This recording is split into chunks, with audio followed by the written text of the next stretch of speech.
discuss sandwich theorem and its application and some questions which are related to this theorem from our exercise. Now sandwich theorem. What is sandwich theorem and why we call it sandwich theorem? If we have three functions like f of x, g of x and h of x, these are the three functions.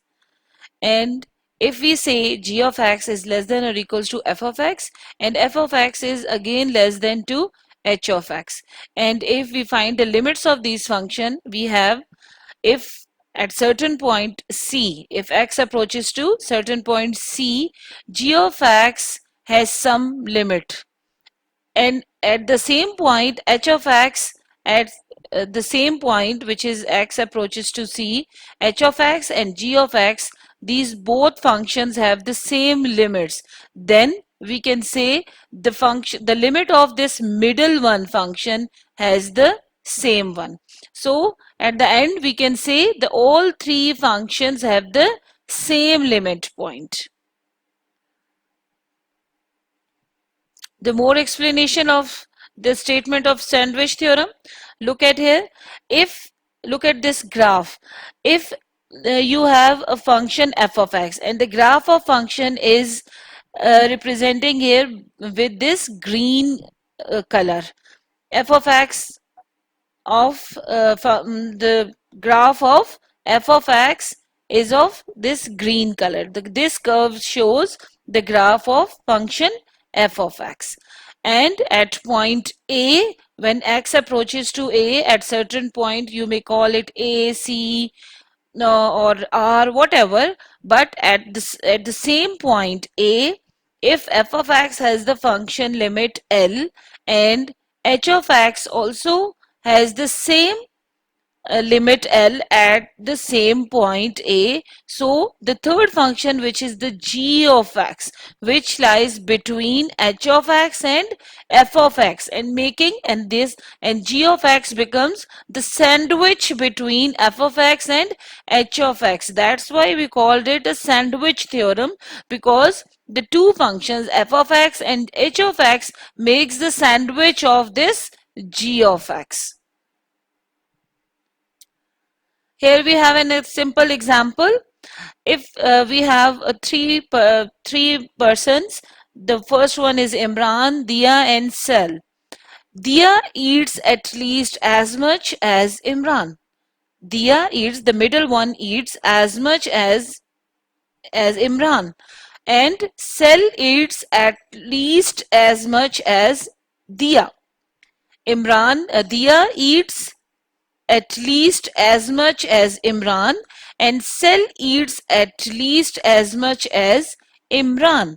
So what happened? The calories of Imran is less than or equals to Dia's calories, and the Dia's calories is less than or equals to Sel's calories. So if on the weekday of this Tuesday, if we take the Tuesday's if we calculate the calories of Tuesday, Imran takes 1500 calories on Tuesday, and so Cells also takes 1500 calories. So what happened with the Dia? Dia's calories must lie between Imran's and Cel's calorie. So Dia's calorie must be greater than Imran's and less than Cel's calorie. But in the case when Imran's and Cel's takes equal calories, so we can say Dia's calories are also equals to Imran and Cel's calorie. So this has happened in the sandwich theorem, in which Imran and Cel's calories make the sandwich of this Dia's calorie.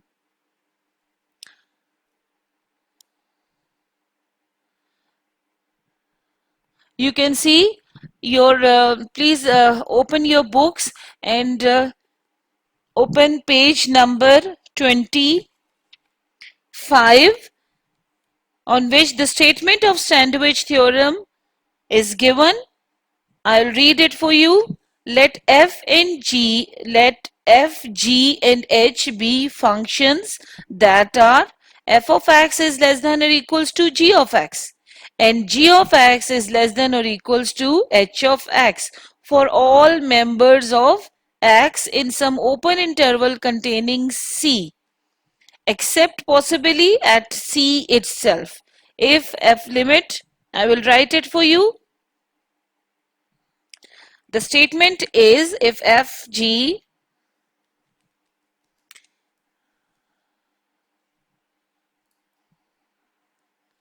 let f, g and h be the functions, be the functions that f of x is less than or equals to g of x and g of x is less than or equals to h of x for all members, for all members x in open interval, in some open interval containing c, containing c, except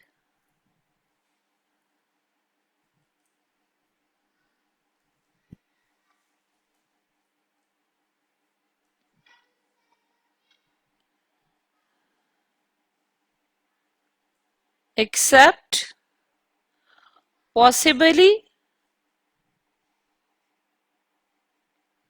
at c itself.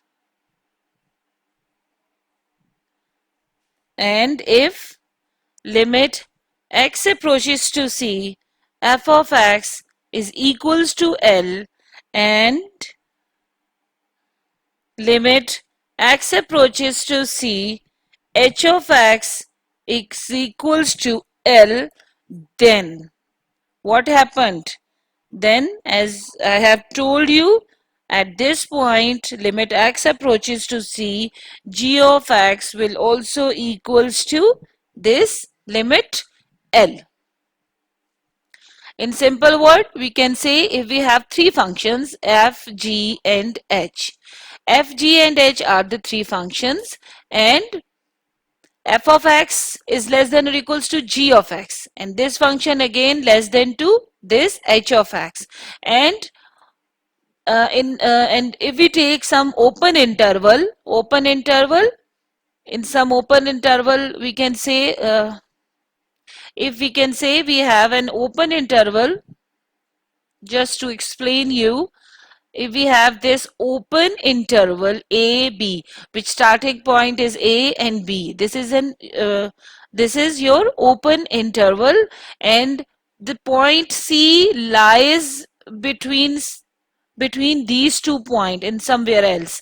So what happened at this specific point, one thing happened, that is the exceptional case at this point where this this condition for the sandwich theorem happened.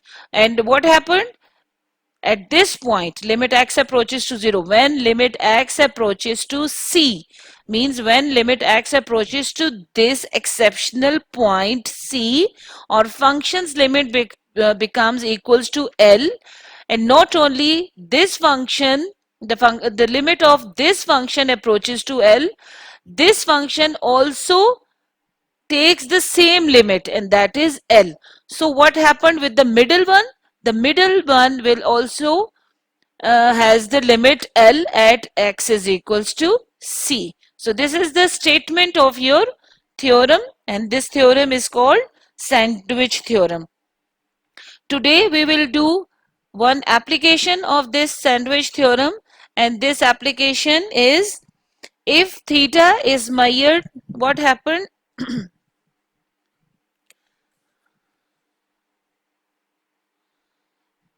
If theta is measured in radian, radian, then limit theta approaches to 0 and sine theta divided by theta is equals to 1. So we are going to prove this statement, but before this I will explain it from here. Okay, here we have a circle. This is a circle, and here we have two radius. If we take two radius, one is this radius and the second one is this radius. These are the two radius of this circle, right? And if we drop a perpendicular from this point to this point, so what happened? We have three type of different, we will take three different shapes, and the shapes are, the first shape is this one. This is a small triangle which is showing here by the color of this green color shows the small triangle. And then we have some larger area, and this is the sector of this circle. This one is the sector of this circle, and the sector is uh, we are showing this sector by this purple or pink color. And the third one is this big triangle, this large triangle, this, and we have shown this triangle with blue color. So here we have three different type of shapes. The smaller one is this small triangle, the bigger one is this sector, and the largest one is this triangle, the big triangle.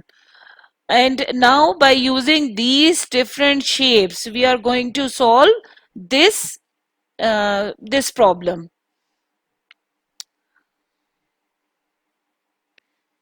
Okay, now I will make here this figure. So here we have a circle. Suppose we have this circle, and this is the center of our circle, and this is the first one radius, and this one is the second radius of our circle, right? And this is the unit circle. So r is equals to 1. R is equals to 1. And this is the theta angle. Here we have an angle. And if we drop a perpendicular, sorry, okay, we drop a perpendicular over here, and if I extend this radius and this radius, I extended both radiuses, and again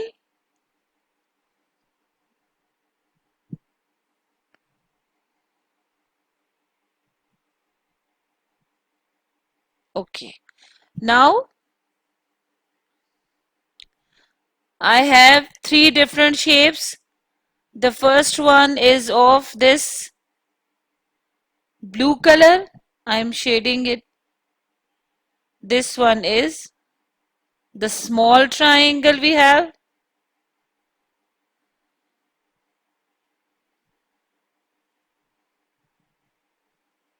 And now first we discuss this small triangle.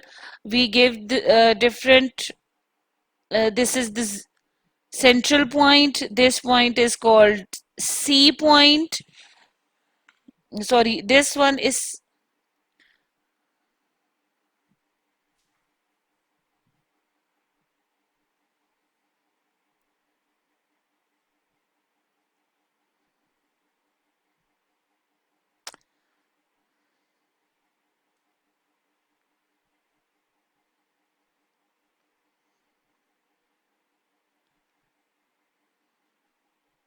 okay, here we have different points. This is the 0 point, then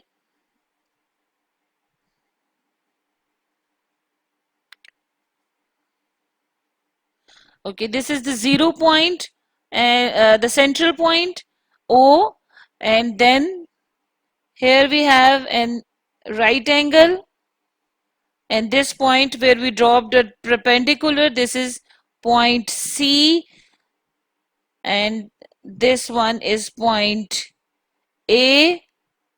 This is our B point, and this is D. Okay. Now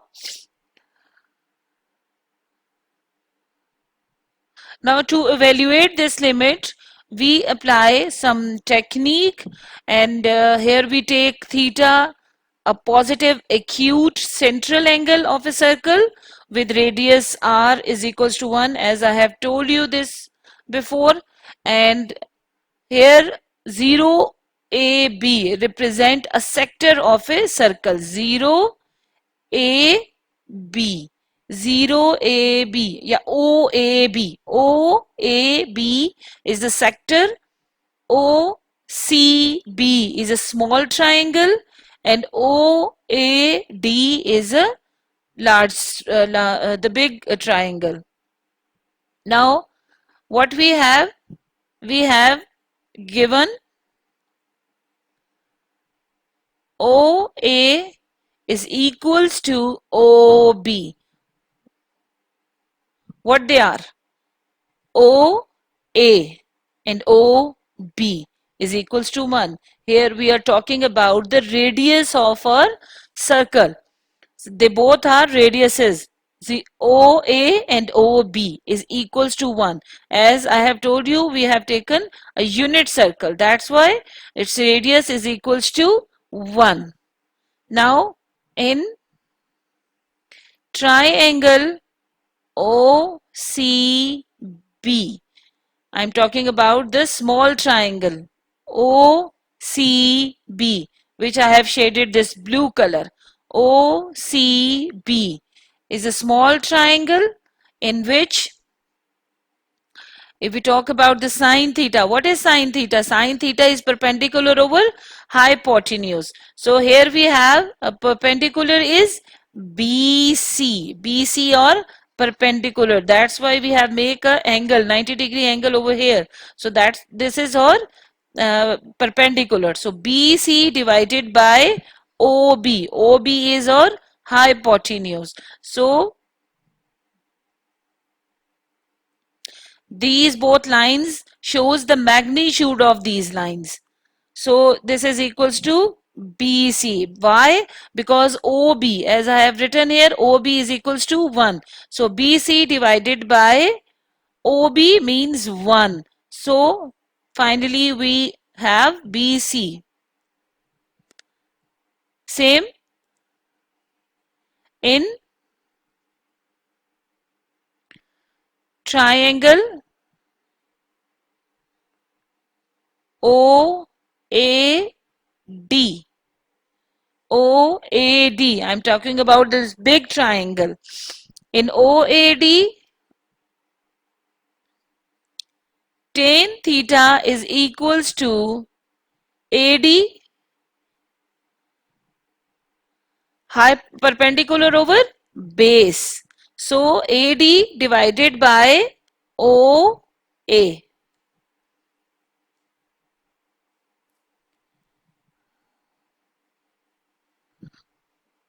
And OA is the radius. So AD divided by 1 is equals to AD. Now in terms of theta,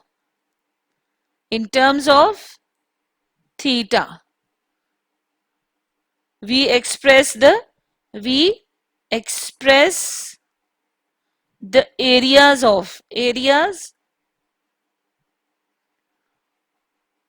as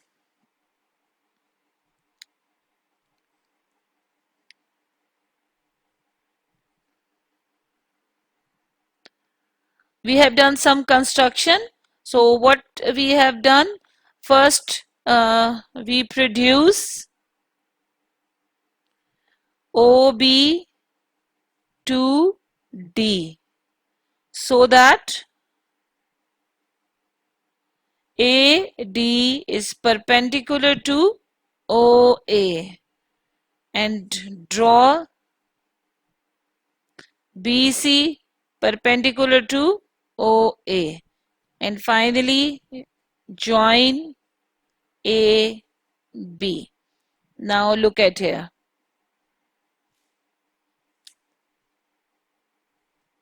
The first thing is produce OB to D. OB to D. We have extend this radius OB up to the point D, so that we drop a perpendicular AD. We dropped a perpendicular AD to this line, this radius. We have extended two lines actually. OA, we extend this radius OA up to this point, and OB up to the point D, and then we drop a perpendicular AD to the line on the line OA. And the second thing what we have done, we draw BC perpendicular to OA. This BC, we have dropped this perpendicular BC to this point OA.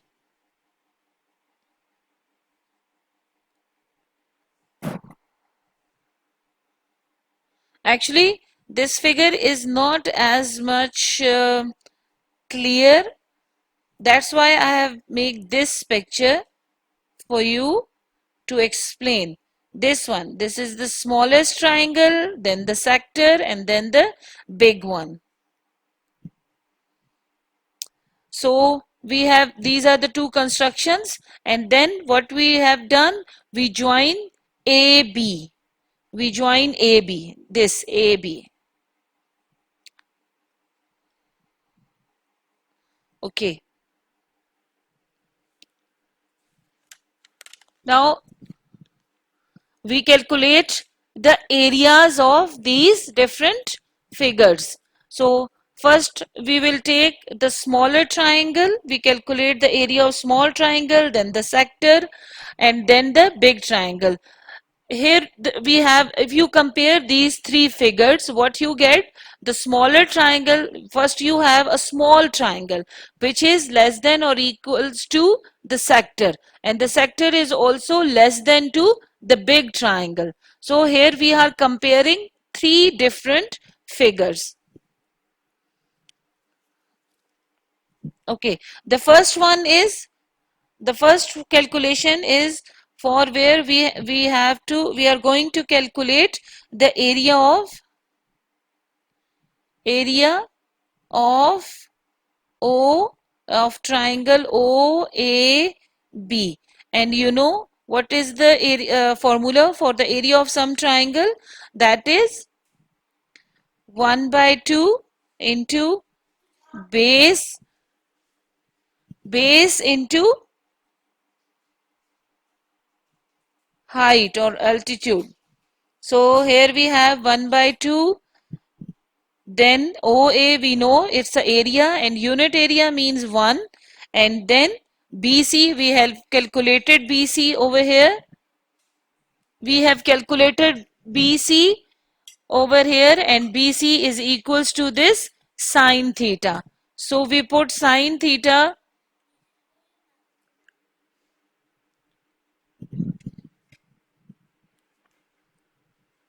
over here, sine theta, and when you calculate this you get 1 by 2 sine theta. Now next, area of sector OAB, and that is 1 by 2 r square theta.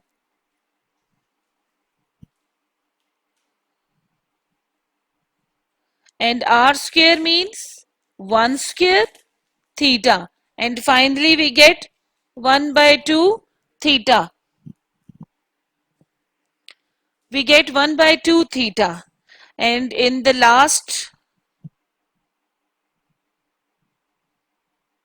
we calculate the area for the big triangle, and that is area of triangle OAD, and that is equals to 1 by 2. The same formula for this triangle also, OA into OAD, and we know 1 by 2 OA is equals to 1 and AD is equals to tan theta. We have calculated this 1 by 2 tan theta. You can see here we have calculated AD.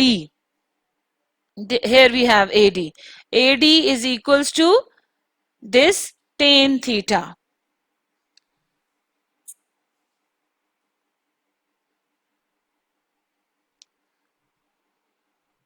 Now from all these calculations, we can say area of triangle OAB is less than to area of sector OAB, and this sector is also less than area of OAD. And if we put the values of these areas, for small triangle we have an area 1 by 2 sine theta, then the area of a sector that is equals to theta by 2, and then we have the area of a big triangle, and that is 1 by 2 tan theta. So theta is positive, so on division 1 by 2,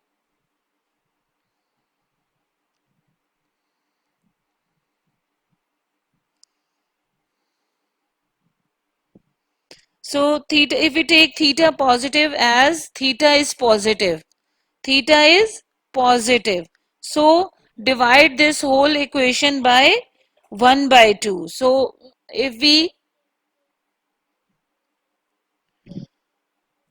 1 theta divided by sine theta is less than 1 by cos theta. And how this happened, I will explain it for you.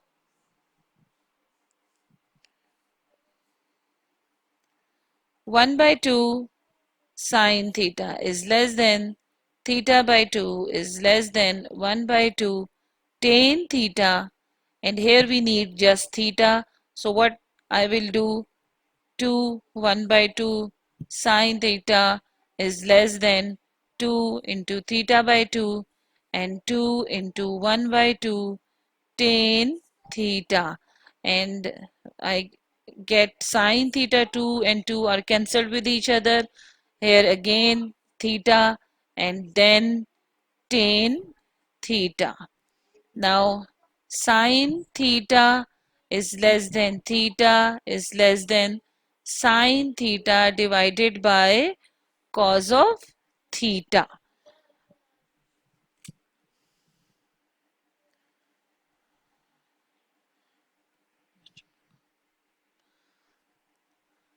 Now what we will do, if we multiply sine theta, if we divide sine theta by sine theta is less than theta by sine theta is less than sine theta by sine theta into cos theta. When we cancel out some quantities, 1 is less than theta by sine theta is less than 1 by cos theta. Actually, why we are making this, because we are going to solve this this problem for the problem when we have limit x approaches to certain point at some specific point, that is maybe 0, when limit x approaches to 0, we have sine x divided by x is equals to 1, or when limit theta, you may call the angle x or theta whatever, but the case is when this angle, this theta or this x approaches to 0, and we have sine x or sine theta divided by x or theta, that must be equals to 1. So for solving this problem, we are doing this different this type of calculations. So that's why we need theta divided by sine theta in the middle position. And now we have here theta lies between here the range of theta, sorry, here the range of theta is, here the range of theta is from 0 to pi by 2. So if we take the theta's value is 0, if we take the theta's value is 0, so we have two cases for 0 and for pi by 2. So for first condition, we have sine theta by theta cos theta, and the second condition is cos theta is less than sine theta by theta is less than 1. And when theta approaches to 0, when theta approaches to 0, what happened when cos is at 0 angle, what happened? Cos 0 approaches to 1. So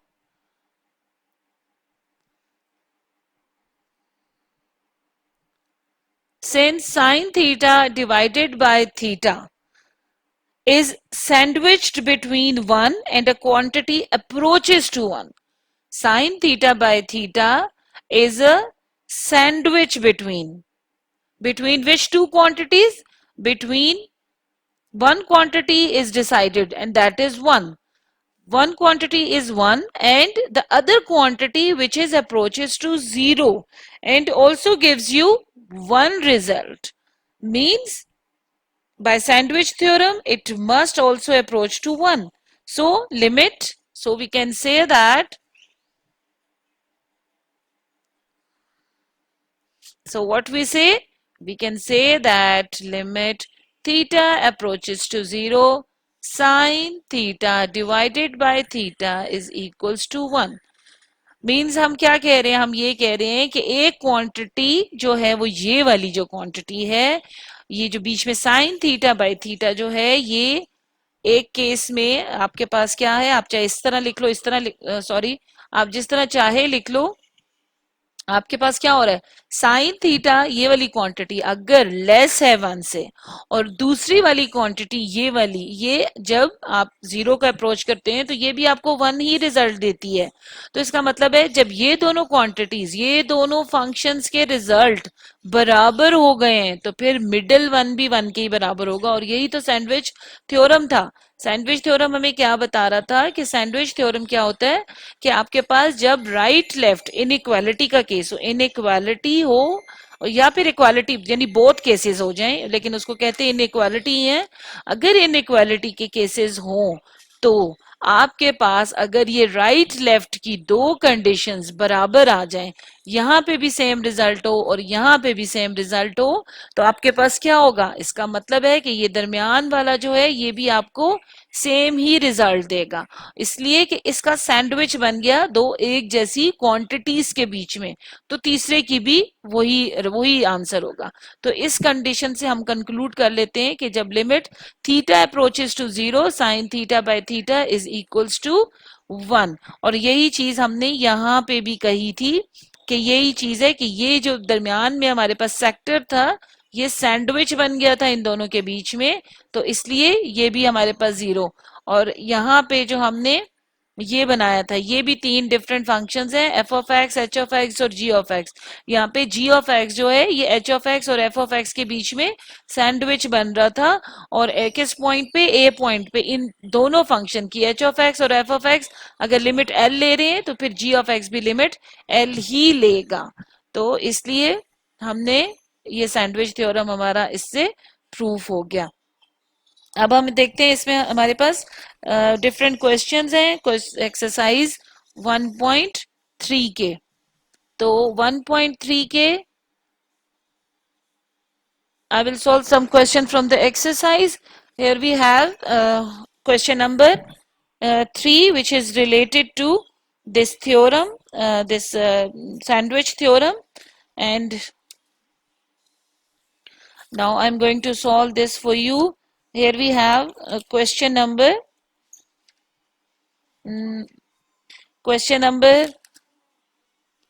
3 and part 1. Question number 3. Question number 3, part 1. Limit x approaches to sine 7x divided by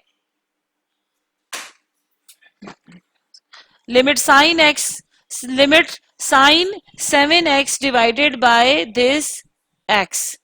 And if we directly apply this limit 0 to this function, what happened? Again, as we have done in the previous question, sine 7 into x 0 by 0, and at this point sine gives you 0 result. So 0 by 0 form. So simply we can say here we have a 0 by 0 form.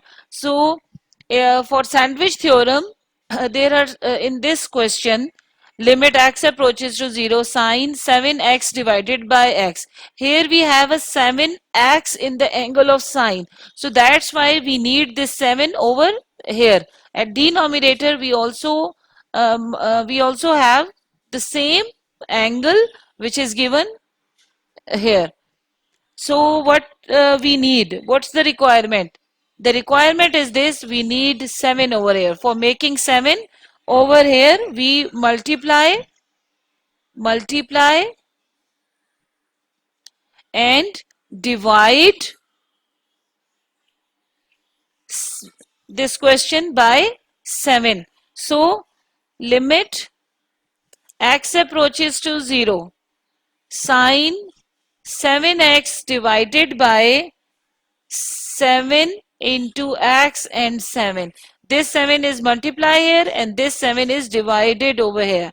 So this is 7. This 7 is a constant, and as we know, as we have studied the properties of limit, this is a constant function, so limit is not applied to the constant numbers. So we write 7 here and we apply limit to rest of the function.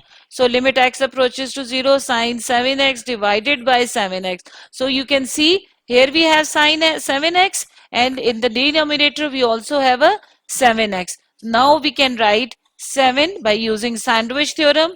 Directly we can say this is equals to 1. Such type of all limits are always equals to 1. They gives us the result, and this result is well known, and it is just a number, that is 1. So our answer is 7.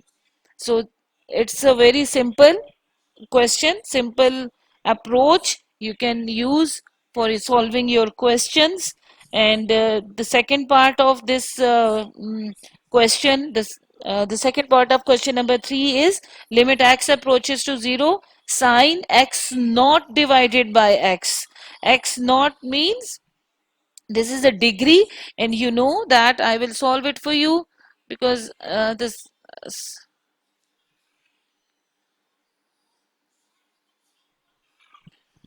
limit x approaches to 0 sine x naught divided by x, and same, this is the 0 by 0 form. And these are the questions for which we are using the sandwich theorem. You cannot apply any other technique to solve such type of a question. There is just one rule, that is the sandwich theorem, or with the help of this sandwich theorem we can use we can solve these questions. Because if if you consider this, the first part, as I have solved it for you, that limit x approaches to 0, sine 7x divided by x. There is no such mathematical technique or any algebraic technique through which we can solve this question. So that's why we have just one rule, and that is the sandwich theorem. And with the help of this theorem, we can able to solve such type of questions. So here we have a limit x approaches to sine x, this degree divided by x. So for solving this, what we do, as we know that 1 degree is equals to pi divided by 180 radian. And for the application of this theorem, this the sandwich theorem, you must keep one thing in mind: your angle must be in radian, as you have seen in the statement of this theorem, this application of sandwich theorem. So 1 degree is equals to pi by 180 radian. So we can say that x degree is equals to x pi. 1 degree is equals to 1 into pi by 180 radian. So x degree is x multiplied by pi divided by 180 radian. Hmm? Now you can solve the question. Now you have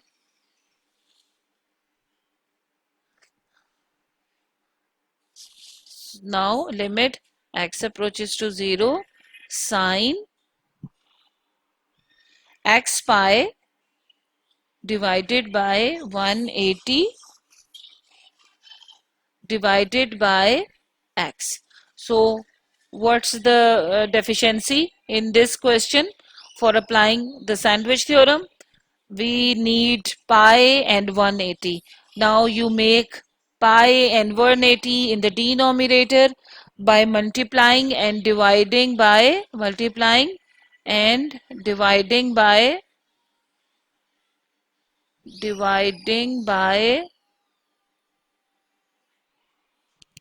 pi by 180. Now rest of question is for you. You will solve it. You can solve it very easily. So I'm going to solve some other part of this question. Now question number 3, that is limit.